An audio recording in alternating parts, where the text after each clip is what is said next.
Friends, आप सबका हमारे YouTube के एक नए वीडियो में बहुत स्वागत है। आज हम स्टडी करेंगे वैद्युत धारा का चुंबकीय प्रभाव, जो आपके इंटर फिजिक्स के फर्स्ट पेपर का 7वां लेसन है। उसके बारे में हम आज पढ़ेंगे। हमारा चैनल है स्मार्ट है क्लासेस।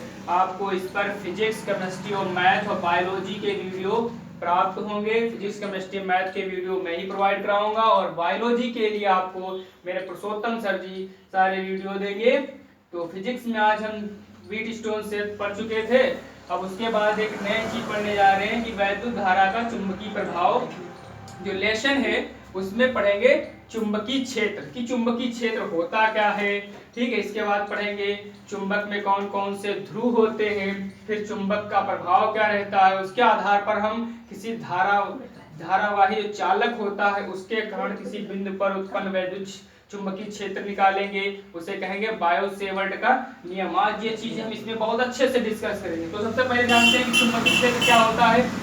आप लोगों ने सबसे प्रीवियस चैप्टर में पढ़ा होगा कि वैद्युत क्षेत्र क्या होता है। तो आप लोगों ने यही पढ़ा होगा कि किसी वैद्युत आवेश के चारों ओर का वह क्षेत्र में किसी धन परीक्षण आवेश को ले जाने पर उस पर क्या लगता है, वैद्युत बल कार्य करता है, तो उसे क्या कहते हैं, वैद्युत क्षेत्र। सिमिलरली बिल्कुल जस्ट सेम वैसे ही रहेगा।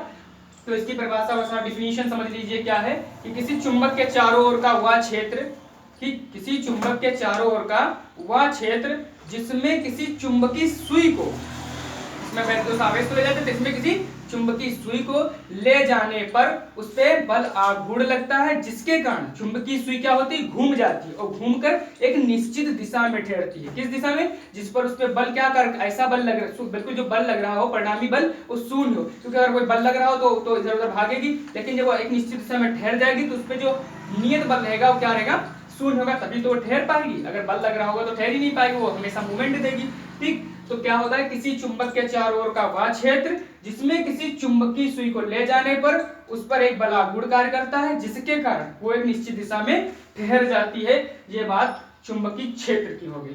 अब चुंबकीय क्षेत्र की डिफिनीशन हो गई, बात खत्म। चुंबकीय क्षेत्र ऐसे हो गया, लेकिन चुंबकीय क्षेत्र के पे एक नियम है जिसको आपने स्टडी करना। मेन चीज जो चुंबकीय क्षेत्र ज्यादा इंपॉर्टेंट नहीं था, ज्यादा इसकी डिफिनीशन लिखने को नहीं आती, लेकिन ये नियम बिल्कुल 101% आपकी यूपी बोर्ड एग्जाम में आएगा। ये नियम क्या है, बायो-सेवर्ट का नियम। ठीक है, बायो-सेवर्ट का नियम जानते हैं आज। बायो-सेवर्ट का नियम है क्या, इस नियम का यूज क्या है, इसके कारण हम क्या कर सकते हैं। वैज्ञानिक बायो-सेवर्ट ने क्या बताया कि आप कोई धारावाही चालक ले लीजिए। धारावाही चालक आप समझ रहे, वायर। जैसे वायर से क्या होता है, जो तार होते हैं उनसे करंट का फ्लो किया जा सकता है। उन्होंने कहा कोई एक धारावाही, आप अनंत लंबाई का धारावाही चालक ले लीजिए। ठीक है, अनंत लंबाई का ले लीजिए धारावाही चालक, और इससे एक सूक्ष्म खंड अवयव ले लीजिए। सूक्ष्म खंड मतलब छोटा सा कहीं पॉइंट ले लीजिए, और उसके कारण आप किसी बिंदु P पर अगर चुंबकीय क्षेत्र निकालना चाहते हैं तो उसके लिए मैं बताऊंगा, उसके लिए फार्मूला मैं दूंगा। ठीक है, कौन देगा, बायो-सेवर्ट ने कहा। तो क्या नियम उन्होंने कहा, मान लो कि ये एक धारावाही चालक है।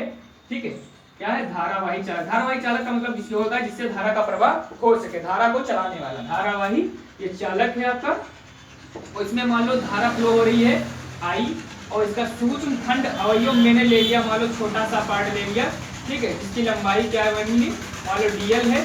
ठीक है, और ये ठीक है, हमने क्या मान लिया, dl सूक्ष्म खंड मान लिया। और इस ये जो कोण एंगल बना रहा है, ठीक है, इसके साथ लो मान लो जो एंगल बना रहा है वो थीटा है, और यहाँ पर एक पिन पॉइंट है P, जिसपे हमको क्या निकालना है, चुंबकीय क्षेत्र, मैग्नेटिक फील्ड निकालना है। इधर भी सिमिलरली ले लेते हैं, कोई दिक्कत वाली बात नहीं। एक लग निकाल देंगे, दोनों लोग सेम ही होगा, उतनी ही दूरी पर दोनों तरफ क्या होगा, सेम ही होगा। जितना इधर होगा उतनी एक तरफ निकाल लें, दोनों तरफ बराबर होगा। मान लो ये इसकी तार से इस बिंदु की दूरी क्या है, r है। ठीक है, अब ध्यान से देखिए, हम चित्र पूरा लगभग बन ही चुका है। ठीक,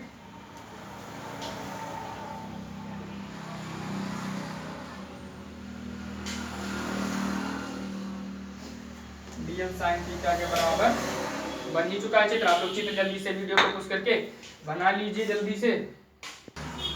तो हम बात कर रहे थे कि किसी भी कोई अल्पांश dl है, उससे बिंदु P पर उत्पन्न चुंबकीय क्षेत्र निकालना है हमको। तो करेंगे क्या, सूक्ष्म खंड अवयव dl ले लिया, इससे बिंदु r दूरी ले ली, इसमें प्रवाहित धारा I है, और इससे उत्पन्न विद्युत चुंबकीय क्षेत्र कितना है, dB मान लिया। सूक्ष्म चुंबकीय क्षेत्र उत्पन्न हुआ है वो dB है। तो बायो-सेवर्ट के नियम ने कहा कि ये सब जो है ये डिपेंड किस पे करता है, देखना। पहली बात, जो उत्पन्न चुंबकीय क्षेत्र है सबसे पहले ये डिपेंड करता है या चालक में प्रवाहित वैद्युत धारा के अनुक्रमानुपाती होता है। मतलब जो चुंबकीय क्षेत्र उत्पन्न होता है, ठीक है, वो चालक में जितनी धारा ज्यादा होगी उससे उत्पन्न चुंबकीय क्षेत्र उतना ही ज्यादा होगा, क्योंकि अनुक्रमानुपाती है। तो जितना ही ज्यादा धारा चालक में उतना ही ज्यादा चुंबकीय क्षेत्र उत्पन्न होगा। ठीक, फिर उन्होंने कहा यह चालक के अल्पांश की लंबाई, अल्पांश मतलब छोटा सा तुमने खंड लिया उसको कहते हैं अल्पांश की लंबाई डीएल के अनुक्रमानुपाती, मतलब जो अल्पांश अवयव तुमने लिया है, ठीक है, उसके भी क्या होगा अनुक्रमानुपाती। मतलब ये जितने ज्यादा अल्पांश लोगे उतना ही ज्यादा चुंबकीय क्षेत्र डेवलप होगा, क्योंकि अनुक्रमानुपाती है। फिर यह अल्पांश लंबाई डीएल तथा उस बिंदु P से मिलाने वाली रेखा से बनने वाले कोण की ज्या के अनुक्रमानुपाती होता है। देखो ये सूक्ष्म खंड डीएल है और ये बिंदु P को रेखा मिला रही है, ये कोण कितना है थीटा, और ज्या का मतलब होता है साइन थीटा और कोज्या का मतलब होता है कॉस थीटा। तो ज्या क्या हो जाएगा डीबी अनुक्रमानुपाती साइन थीटा। अब चौथा नियम क्या कहा इन्होंने, चौथा नियम में मैं यहाँ लिख दूं जरा, चौथा नियम लिख देता हूं नंबर 4, यह अल्पांश से बिंदु P के, या अल्पांश से बिंदु P के बीच की दूरी के वर्ग के व्युत्क्रमानुपाती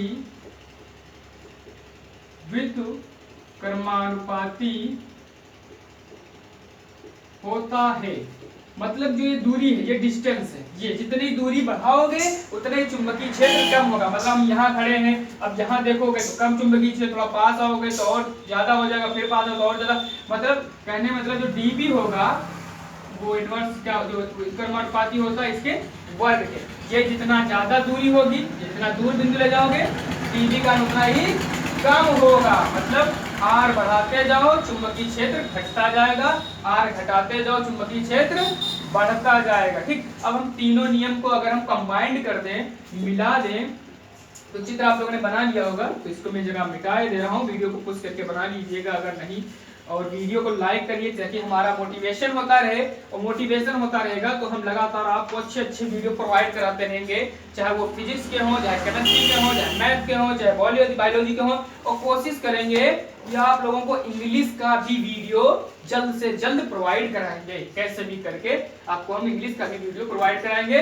और वीडियो को सब्सक्राइब भी कर दीजिए, साथ में लाइक कर दीजिए और इसे अपने दोस्तों के साथ शेयर कर दिए ताकि वो भी बायो सेवर्ट का नियम अच्छे से अंडरस्टैंड कर ले। ठीक, तो इन तीनों नियम का कॉम्बिनेशन क्या होगा, देखिए डीबी डायरेक्टली जो अनुक्रमानुपाती उनको सब अनुक्रमानुपाती में गुणा कर लो, ये सब अनुक्रमानुपाती यानी आई, ये भी अनुक्रमानुपाती तो गुणे में डीएल, ये भी अनुक्रमानुपाती तो साइन थीटा, और ये व्युत्क्रमानुपाती है तो इसके नीचे आएगा आर स्क्वायर। ठीक, तो डीबी अनुक्रमानुपाती आई डीएल साइन थीटा बटे आर स्क्वायर। हम मत जानते हैं आप लोग कि जब अनुक्रमानुपाती चिन्ह हटता है तो एक कांस्टेंट आ जाता है, यानी आई डीएल साइन थीटा बटा आर स्क्वायर। के यहाँ क्या है नियतांक है, तो ये के का जो मान यहाँ होता है वो बायो सेवर्ट ने बताया कि mu 0/4 pi I dl sine theta upon R square. ये बायो सेवर्ट का नियम है जिसकी मदद से हम किसी अल्पांश डीएल के कारण उससे आर दूरी पर उत्पन्न चुंबकीय क्षेत्र निकाल सकते हैं। ठीक, इस फार्मूले में वैल्यू पुट करके धारा का मान रखेंगे, डीएल का मान रखेंगे, थीटा जितना वो रखेंगे, और जिस डिस्टेंस पे हमको निकालना होगा वो मान रखेंगे। कुछ को सॉल्व कर लेंगे, हमको पता चल जाएगा कि उससे आर दूरी पर स्थित चुंबकीय क्षेत्र कितना होगा। ठीक है, ये तुम सूक्ष्म खंड के लिए देखा कि थोड़ा सा, पूरे तार के लिए अगर देखना है तो दोनों तरफ क्या कर दीजिए समाकलन कर दीजिए। तो डीबी बराबर mu 0/4 pi I dl sine theta बटे आर स्क्वायर। हमको पता है जो चीज कांस्टेंट होती है उसका समाकलन बाहर आ जाता है, तो ये आपने नोट कर लिया होगा। तो देखिए यहाँ से क्या होगा, हमको पता है जैसे कि अगर dx का जैसे बायोलॉजी स्टूडेंट है, मैथ वाले जानते हैं इसका समाकलन का बायोलॉजी वाले dx का क्या होगा x होगा, अगर dy हो तो उसका क्या होगा y होगा। सिमिलरली अगर dv का इंटीग्रेशन पूछा तो क्या होगा b होगा। और इसमें कांस्टेंट म्यू 0.4 पाई कांस्टेंट है, बाहर आ गया। ठीक है, आई धारा तुमको पहले से पता रहेगी कितनी जा रही, नियत है, धारा भी नियत, उसको भी बाहर ले लो। लेकिन डीएल को हम घटा बढ़ा सकते हैं, कभी इतना लिया सूत्रखंड, कभी बढ़ा लिया, कभी और बढ़ा लिया। ठीक है, तो ये भी अंदर रहेगा क्योंकि ये क्या है, वेरिएबल है, परिवर्तित, इसका समाकलन होगा, थीटा भी परिवर्तित होगा, ये भी अंदर रहेगा। ठीक, और दूरी आर भी चेंज होती रहेगी, तो ये भी अंदर ही रहेगा। कुल मिला के ये हमारा कौन सा रूप आ गया, समाकलन रूप आ गया। अब अगर हमसे कोई वेक्टर फॉर्म पूछ ले कि इसका वेक्टर रूप क्या होगा, ठीक है, तो जरा वेक्टर रूप ही देख लेते हैं। जरा यहाँ तक आप वो लोग वीडियो को पुश करके नोट कर लीजिए।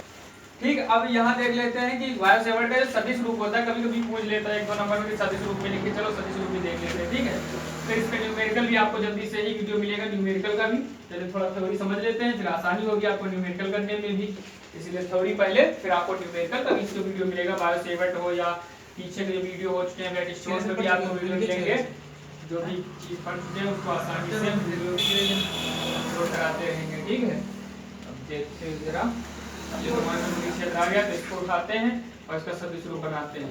ठीक है, b बराबर क्या है हमारा, म्यू 0.4 पाई आई dl sin theta upon r square, ये समाकलन रूप आ गया। आप इसको r से ऊपर और r से नीचे गुणा कर लीजिए, मान लीजिए सदिश है। ठीक है, ऐसे मान लो r से गुणा कर लीजिए, तो ये कितना हो गया, म्यू 0 आई अपान 4 पाई, ठीक है, dl r sin थीटा बटे r क्यूब हो गया।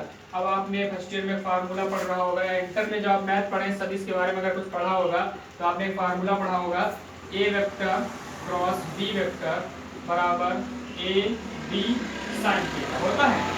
ये मान लो a लिखा है, ये b लिखा है, ये sin थीटा लिखा है, तो इसको क्या लिख सकते हो, dl vector cross r vector, यानी mu 0 i upon 4 pi dl vector cross क्या, r वेक्टर। ठीक है, तो देखो a की जगह पर dl क्रॉस b की जगह पर r वेक्टर, तो ठीक क्या होता है, a क्रॉस b बराबर ab sin थीटा बटे r क्यूब। ठीक, ये समाकलन रूप आ गया बायोसेवर्ट के नियम का। और यहाँ एक चीज ध्यान कर लीजिए, जो म्यू 0.4 पाई की आप वैल्यूज रखेंगे, म्यू 0.4 पाई की वैल्यू रखेंगे तो 10 की पावर -7 रखी जाएगी। ठीक है, इसका नोट कर लीजिए जल्दी से। ठीक है, वीडियो को पुश करके नोट कर लिया जाएगा। और अभी और भी आपको बताते हैं आगे कि बायोसेवर्ट के कूलाम के नियम से तुलना भी बात करते हैं। ठीक है, बायोसेवर्ट